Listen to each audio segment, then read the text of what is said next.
You can call us wrong, but don't call us weasels. We are not weasels. We are honest people, and we did this in that way. Whether you disagree or agree with the result, this was done the way you would want it to be done. What concerns me, Director, is when you have 5 immunity agreements and no prosecution, when you are allowing witnesses who happen to be lawyers, who happen to be targets, to sit in on an interview. That is not the FBI that I used to work with. I hope someday when the political craze is over, you will look back again on this, because this is the FBI you know and love.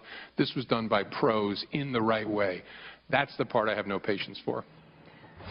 We've got former FBI Assistant Director Jim Kallstrom. He has fought so hard to protect this country, and he's been critical of Mr. Comey's decision not to basically recommend an indictment or prosecution of Hillary Clinton. He joins me now via phone. Sir, is this the FBI you know and love?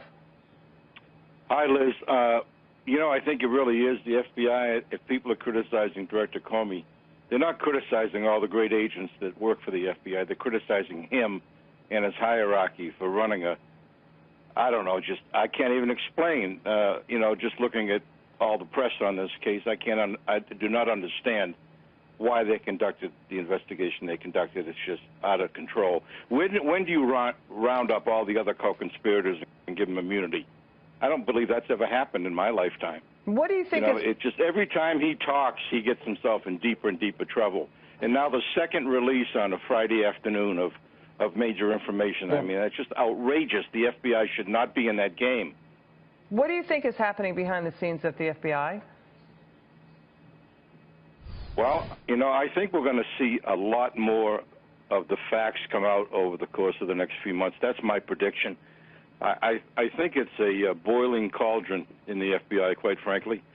And I think, it's just my opinion. I have no inside information on this, but I have been contacted by literally hundreds and hundreds of people about this case, a lot of which are retired agents and a few that are on the job now that weren't part of this investigation, but are just so upset about the fact that he, whether he's tried or not, I used to think he was a great guy. I recommended to Judge Pataki that he be the U.S. Attorney in New York.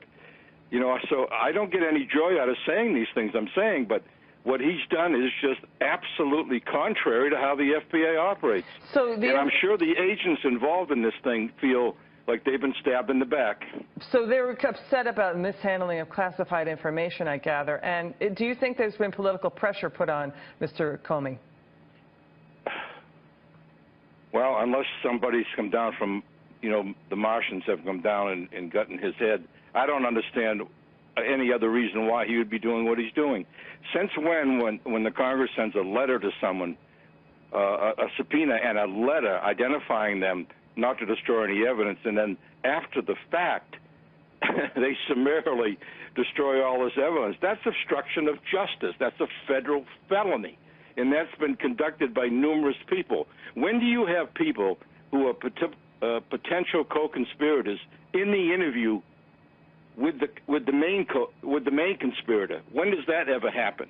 And when do they call all the shots? I mean, I think it's just an outrageous series of events that's taken place.